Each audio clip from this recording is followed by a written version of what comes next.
야, 이거는 근데 좀 솔직히 말씀드려야 될 것 같아요. 기미 치료는 레이저 치료를 하는 게 핵심은 아니에요. 결국 핵심은 어떻게 내 피부를 핵심인 것 같아요. 다양한 원인에 맞춰서 치료법을 가지고 있는 병원에 가셔야 하거든요. 또 저희만의 비법들이 여러 가지 있잖아요. 그렇기 때문에 여러 가지 복합적인 원인을 복합적으로 해결할 수 있는 그런 병원이 좋을 것이고, 결과를 보시면 아시겠지만 이런 다양한 환자분들이 좀 좋아지는 쪽으로 많이 가시는 것 같아요. 안녕하세요. 슬기로운 피부연구소 최지환 원장입니다. 최성현 원장입니다. 원장님, 오늘의 주제는 뭡니까? 네, 오늘의 주제는 색소 고민이다 라고 하시는 분들이 대부분 병원에 오셔서 하시는 말이 요새 얼굴에 기미가 생겼어요 라고 하시는 분들이 너무너무 많습니다. 근데 실제로 기미가 아닌 것들을 기미라고 표현하시는 경우가 되게 많거든요. 내가 얼굴에 뭐가 생겼다 라고 하면 그냥 다 기미다 라고 생각을 하십니다. 그래서 오늘은 그 기미에 대해서 낱낱이 한번 파헤쳐 볼까 합니다.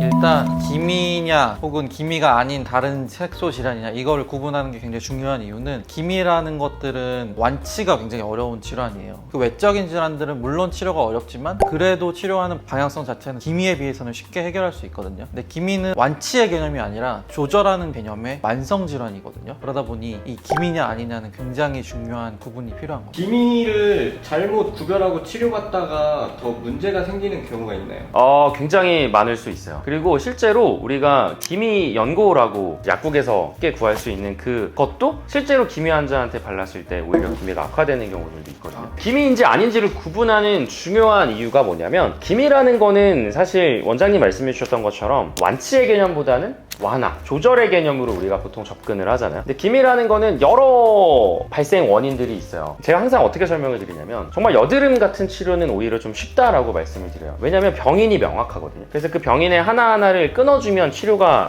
되는 게 여드름이라는 질환인데 기미 같은 경우는 딱 A는 B다 라고 해서 명확하게 정해진 발생 기전이라는 게 이것 때문에 딱 생깁니다 라는 게 없어요. 그러니까 이 원인도 조금 영향을 줄 거고 이 원인도 영향을 줄 거고 이 원인도 영향을 줄 겁니다. 물론 이제 거기서 발견되는 피부의 조직학적 소견들은 정해져 있겠죠. 누가 이거 했더니 좋다더라 라고 해서 기미가 아닌데 혹은 기미를 내가 가지고 있는데 무언가 그런 치료들을 했을 때 실제 내가 기미 환자였다 라고 한다면 그 기미가 훨씬 더 악화될 수가 있는 거거든요. 실제로 오히려 기미가 아닌 사람들은 괜찮을 것 같아요. 이것도 해보고 저것도 해보는 게 괜찮을 것 같은데 내가 실제로 기미예요. 근데 그런 분들이 이거 해보고 저거 해보고 뭐 이거 발라보고 저거 발라보고 하면 정말 손댈 수 없을 정도로 기미가 악화될 수 있기 때문에 병원에 오셔서 내가 가지고 있는 이 색소 질환이 정말 기미인지 혹은 다른 여러 색소 질환들인지를 구분하시는 게 그 이유에서 중요합니다. 어느 병원 가요?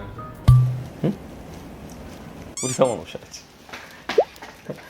자, 그래서 먼저 기미는 그러면 어떻게 진단을 하면 좋냐? 저희가 이제 피부 진단기를 통해서 1차적으로 판별을 합니다. 기미라는 거는 보통 얼굴에 생기는 부위들이 조금 정해져 있어요. 그러니까 여러 가지 타입들이 있는데 보통 이제 이 광대 주변으로 눈가 이렇게 올라가는 타입이 하나 있고 얼굴 가운데 중안면부에 생기는 타입이 하나 있고 턱 라인의 아래쪽으로 이렇게 생기는 기미들이 있고 헤어라인 쪽으로 올라가게 생기는 이제 기미들이 정해져 있거든요. 근데 그거를 피부 진단기를 통해서 보면 기미는 이제 보통 제가 어떻게 표현을 드리냐면 이제 좀 구름 같다 혹은 지도 모양 같다 이렇게 형태를 명확하게 잡을 수 없고 뭔가 뭉게뭉게 피어오르는 느낌 그런 것들을 가지고 있는 특징이 있고 두 번째는 보통 우리가 피부 진단기를 촬영을 하면 이게 표피성 색소인지 혹은 진피성 색소인지 이런 것들을 구분을 할 수가 있잖아요. 보통 기미는 그런 것들이 복합적으로 표피성 성분 그 다음에 진피성 성분이 같이 있는 경우들이 굉장히 흔합니다. 그리고 그 주변에 혈관들도 좀 자라있는 것들도 확인해 볼 수가 있는데 그러면 보통 이거는 기미다 라고 얘기를 할 수 있는 거죠. 구름이라고 말씀하신 것처럼 표면이 명확하지 않은 애들이 이제 기미 가능성이 높은데 실제로 그냥 동글동글하게 일단 올라오는 애들 사실 너무 많거든요. 뭐 여보nom도 있고 모반이라든지 흑자라든지 이런 색소 질환들 뭐 자외선 때문에 생길 수도 있고 선천적인 모반 현상이 있을 수도 있고 한데 윤곽이 좀 뚜렷한 색소들은 이제 기미가 아닐 가능성이 훨씬 높다 이렇게 보시면 되고 말씀해주신 것들은 분포에 따른 분류 그리고 표피성 기미냐 진피성 기미냐 혼합성 기미냐 이렇게 층에 대한 분류 뭐 이렇게 말씀해주셨는데 거기에 특징은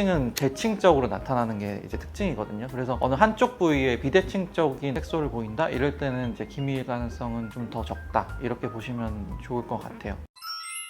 그러면 이제 기미가 왜 생기냐부터 조금 출발을 해야 될 것 같은데, 주로 우리가 여성분들이 기미가 많이 생기잖아요. 이거는 아무래도 여성 호르몬과도 관련성이 많이 있다라고 기미에 대한 연구는 많이 진행되어 있거든요. 그래서 보통 임신을 겪는다든지 혹은 뭐 우리 피임약 같이 그런 여성 호르몬제를 복용한다든지 이런 분들은 기미가 또 찾아올 확률이 많다. 대표적인 게 우리 항상 색소질환은 자외선과 또 뗄래야 뗄 수 없는 원인이 있기 때문에 자외선에 많이 노출되는 분들은 아무래도 기미의 확률이 좀 높아진다. 유전적, 인종적인 특성도 분명히 있거든요. 맞아요. 이제 기미 같은 경우는 보통은 이제 우리 특히 동아시아 여성들한테 굉장히 많고 동남아 여성들한테 일부. 그러니까 백인 여성들한테는 기미가 잘 생기지 않죠. 그래서 이런 인종적인 특성들도 분명히 존재를 하고, 그 다음에 특이하게 이제 기미의 발생 기전들을 보면 화장품이라는 항목이 꼭 나옵니다. 왜 그러면 똑같이 아시아 남성 여성인데 여성 호르몬 말고 왜 여자들의 특정 부위에만 기미가 많이 생기냐, 이런 것들을 이제 연구하셨던 그 일본인 피부과 의사가 있죠. 근데 이제 그분 얘기가 아직까지 명확하게 밝혀져 있지는 않지만 굉장히 다들 동의를 하는 얘기 중에 하나가 뭐냐면, 여성분들 같은 경우가 화장을 많이 하시고 화장품을 바르고 이제 지우는 습관들을 가지고 있어요. 그래서 이제 뭐 이중 세안을 하면서 빡빡 문지르면서 지우고, 이제 그런 것들 때문에 피부 장벽이 좀 깨지게 되고, 그런 피부 장벽의 깨짐으로 인해서 실제로 멜라닌이 있지 않아야 할 위치로 멜라닌이 떨어지게 되는, 표피에서 진피로 떨어지게 되는 것들이 조직학적으로 관찰이 되거든요. 그런 것들을 확인을 했을 때 화장품도 분명히 좀 영향이 있을 거고, 화장을 지우는 습관, 그로 인한 만성 염증 혹은 피부 장벽의 무너짐, 이런 것들이 기미 발생의 원인이라고 볼 수 있죠. 그리고 뭐 이제 알려진 거는 그 색소를 만드는 우리 멜라노사이트라고 하는 멜라닌 세포가 과민하게 되어 있는 상태라고 그렇죠. 표현을 하기 때문에 기계적인 자극, 화장으로 색소가 생기게 되면 화장으로 계속 덮으려고 하잖아요. 그럴 때 한번 발라주고 그 화장품을 지울 때 또 문질러야 되잖아요. 그런 이제 기계적인 자극이 그런 기미를 더 악화시킬 수 있는 되게 중요한 요소다. 지금 저희가 얘기했던 거를 한 문장 정도로 정리해보면 좋을 것 같아요. 좀 유전적, 인종적, 호르몬적으로 좀 민감한 피부의 환자에게서 자외선이나 화장품 같은 만성 자극으로 염증이 생기는 거죠. 그로 인해서 표피 장벽이 좀 망가지게 되고, 표피랑 진피 사이에 보통 우리가 기점막이라는 게 존재하는데, 기점막이 망가지기 시작하면서 피부 깊은층, 진피층까지도 염증이 발생하게 되는 거죠. 그렇게 되면 이 망가진 피부를 보호하기 위해서 표피층에 있는 색소가 서서히 더 올라오게 되는 거죠. 그래서 기미가 발생된다 라고 하는 게 이제 저희가 지금까지 얘기했던 거를 종합할 수 있는 한 문장인 것 같아요. 우리가 뭐 홈케어 같은 걸로 사실은 해결하는 방법은 좀 어렵고, 원인을 좀 생각해 보면 자외선 차단 같은 거 잘해주는 정도, 혹은 너무 기계적인 자극, 우리가 민감하게 자꾸 문지르거나 이런 행동들, 화장할 때라든지 지울 때 혹은 세안할 때 문지르는 자극들, 이런 것들을 피해주는 게 홈케어로 할 수 있는 가장 최선의 방법이라고 생각해요. 결국은 멜라닌 세포가 예민한 상태를 유지하고 있는 거기 때문에 기계적인 자극이 됐든 혹은 화학적인 자극이 됐든 빛에 의한 그런 광의 자극이 됐든 그런 자극들을 최소화해주는 게 집에서 할 수 있는 어떤 최선의 방법이지 않을까 싶어요. 이제 약간 병원의 도움을 받아야 되기는 하지만 병원을 자주 나오시지 않고 집에서 해결할 수 있는 방법도 있기는 해요. 이제 뭐 바르는 연고나 먹는 약을 처방해서 좀 장기로 드시면 실제로 기미에 굉장히 효과가 있거든요. 그래서 그런 기미를 좀 치료하는 약이라고 하는 트라넥 3산 성분이 들어가 있는 약을 좀 장기 복용을 하신다든지, 아니면 이 기미 연고들은 많이 나와 있잖아요. 뭐 도미나 크림이라는 것도 있고 멜라논 크림이라는 것도 있고, 그것도 이제 의사와 상담을 통해서 처방을 받으시고 뭐 부작용이 이렇게 나타난다, 그다음에 사용법은 어떻게 된다 라는 설명을 잘 듣고 쓰신다면 그런 것들도 집에서 충분히 비싼 비용과 많은 시간을 들이지 않고 도움을 받으실 수 있는 거죠. 그래서 뭐 연고 하나를 사실 바르더라도 우리가 도미나나 멜라논 이런 크림들 보면 하이드로키논이나 뭐 레티노이드, 스테로이드 이런 성분들이 들어있는데, 그게 미세한 차이 때문에도 우리 피부층이 확 좋아지거나 혹은 확 악화되거나 이렇게 반복될 수 있기 때문에, 사실 우리가 연고라고 하면은 뭐 얼마만큼의 양을 쓸 건지, 그리고 얼마만큼을 얼굴에다 도포를 해서 바를 건지, 뭐 하루에 몇 번 할 건지, 이런 것들이 너무 세세하게 법이 달라질 수 있기 때문에 그런 면에서는 병원에서 한번 상담을 받으시고 적절한 용법을 사용하고, 그리고 이제 경과를 좀 보면서 이걸 어떻게 뭐 감량하거나 증량할 건지 이런 것들을 좀 보기 위해서 이런 연고나 혹은 먹는 약들은 일반 의약품으로도 나와 있기도 하지만 병원에서 상담하고 경과를 보면서 쓰시는 게 가장 좀 올바른 방법이지 않을까 싶어요. 저는 그런 것 같아요. 기미를 생기는 원인이 굉장히 지금 다양하다라는 얘기를 오랫동안 하고 있는데, 그 얘기인 즉슨 다양한 원인에 맞춰서 치료법을 가지고 있는 병원에 가셔야 하거든요. 사용할 수 있는 레이저, 스킨 부스터, 약품, 그거를 보유하고 있는 뭐 의사들의 경험치, 이런 것들을 복합적으로 굉장히 기미 치료에는 영향을 주거든요. 그래서 뭐 단기간에 뭐 한두 번 해서 좋아지거나 하지 않아요. 기미는 계속 악화랑 완화를 반복할 거기 때문에 장기간 기미 환자를 관찰하고 치료해본 경험을 가지고 있는 병원에 가셔야 치료 기간은 어떻게 될 거며, 악화되는 상황도 분명히 있거든요. 저도 악화되는 경우들이 한 2케이스 정도 있었던 것 같아요. 근데 이제 그분들도 다 좋아지셨거든요. 지금은 벌써 1년 반도 넘었어요. 항상 저는 이제 중간에 설명을 드려요. 이런 상황이 생기면 어떻게 할 거다. 이제 그런 것들에 대한 노하우와 경험이 있는 병원에 가시는 게 안전하게 기미를 치료할 수 있는 방법이죠. 그런 병이 있어요. 어디냐고요? 되게 어렵잖아요. 기미라는 것 자체도 어려운데 그 중에서 치료가 잘 안 되는 난치성 기미 환자들이 이제 뭐 다른 데 치료하다가 더 악화됐다 혹은 뭐 크게 변화가 없다 이렇게 해서 오시는 분들이 많이 있는데 아무래도 말씀하신 것처럼 치료 옵션이 다양하다 보니 또 저희만의 비법들이 여러 가지 있잖아요. 쓸 수 있는 무기가 다양할 때는 좀 그런 방법들을 이제 복합적으로 사용해줘야 사실 어떻게 보면은 이게 정답이 있지 않다는 얘기고 실제로도 이게 의학적 연구가 많이 진행됐지만 딱 떨어지는 말로 한 문장으로 표현하는 것도 굉장히 어렵잖아요 사실. 그렇기 때문에 여러 가지 복합적인 원인을 복합적으로 해결할 수 있는 그런 병원이 좋을 것이고 결과를 보시면 아시겠지만 이런 다양한 환자분들이 좀 좋아지는 쪽으로 많이 가시는 것 같아요.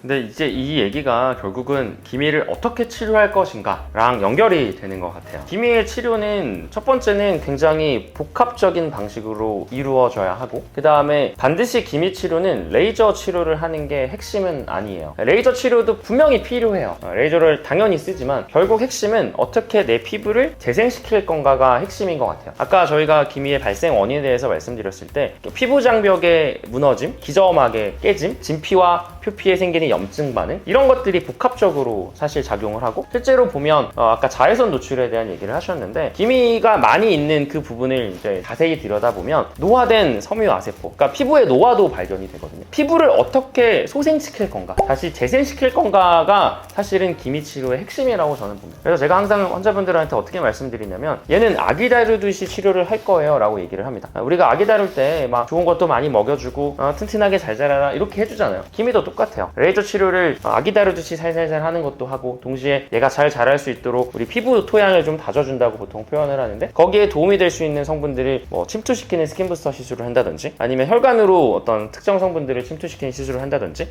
아니면 피부를 좀 재생시킬 수 있는 초음파 장비를 쓴다든지 혹은 주사를 놓는다든지 굉장히 다양한 옵션들이 있거든요. 그래서 그런 것들을 복합적으로 치료를 할 때만 이 기미가 좋아진다. 뭔가 레이저만을 고집하는 병원은 기미 치료만큼은 좀 어렵지 않나. 근데 이제 뭐 레이저도 사실 좋긴 해야 돼요. 그러니까 좋은데 그러니까 레이저만을 사용하면은 사실 아주 만족스러운 결과는 저의 입장에서는 그렇게 얻지 못했던 것 같아요. 그러니까 레이저 분명히 필요하고 중요한 기법이긴 한데 그것만으로 뭔가 만족스럽게 결과를 낸다? 이런 케이스들이 생각보다 많진 않은 것 같아요. 그리고 이제 제가 보면 엄청 안 좋은 그러니까 악화된 기미 소견을 가지고 오신 분들도 있거든요. 근데 저는 그때 중요한 게 환자분과 의사의 어떤 라포라고 우리가 보통 표현을 하는데 그런 관계도 굉장히 중요해요. 이제 우리가 병원에서 레이저 치료나 뭐 여러 가지 치료를 하고 이제 집으로 돌아가신단 말이에요. 그래서 이거 하지 마세요, 저거 하지 마세요 라는 얘기들을 제가 항상 해요. 올 때마다. 근데 그거를 진짜 잘 지켜주시는 분들이 있어요. 여행을 갔다 왔는데 온몸이 다 탔는데 자기 자외선 차단제 너무 잘 발라서 얼굴에 하나도 타지 않았다 라고 하시는 분들도 있고 피부 장벽이 무너지는 게 화장 지우는 습관이라고 말씀드리니까 엄청 부들부들하게 화장 지우는 걸로 이제 자기 바꿨다 라고 말씀하시는 분들도 있고 이제 그런 어떤 의사 환자의 관계가 좋을 때 실제로 이 난치성 기미 이를 더 잘 치료할 수 있는 방법이라고 생각을 합니다. 홈케어를 열심히 하셔야 된다는. 맞아요. 예. 그러면 병원 시술 받으면 다 해결되는 건가요? 야 이거는 근데 좀 솔직히 말씀드려야 될 것 같아요. 완전히 다 해결되진 않아요. 100명을 치료했을 때 100명 다 정말 웃으면서 돌아가지 않는 경우들도 분명히 존재하거든요. 목표하는 기대치가 있어요. 나는 정말 기미가 완전히 식여나갈 거다 라고 생각하시는 분들도 있고 실제로 뭐 치료를 하다 보면 악화되는 경우들도 있거든요. 그런 경우들이 조금씩 존재하기 때문에 저는 그래서 그런 약간 그 기대감을 가지고 오시는 분들이 있는데 확실하게 단호하게 얘기하거든요. 이거는 절대 그냥 좋아지지 않는다. 그리고 나빠지는 경우를 갈 수도 있고 그런 거를 충분히 저는 설명을 해서 오히려 막 정말 눈물을 글썽이면서 혼내신 거 아니에요? 혼낸 건 아니고요.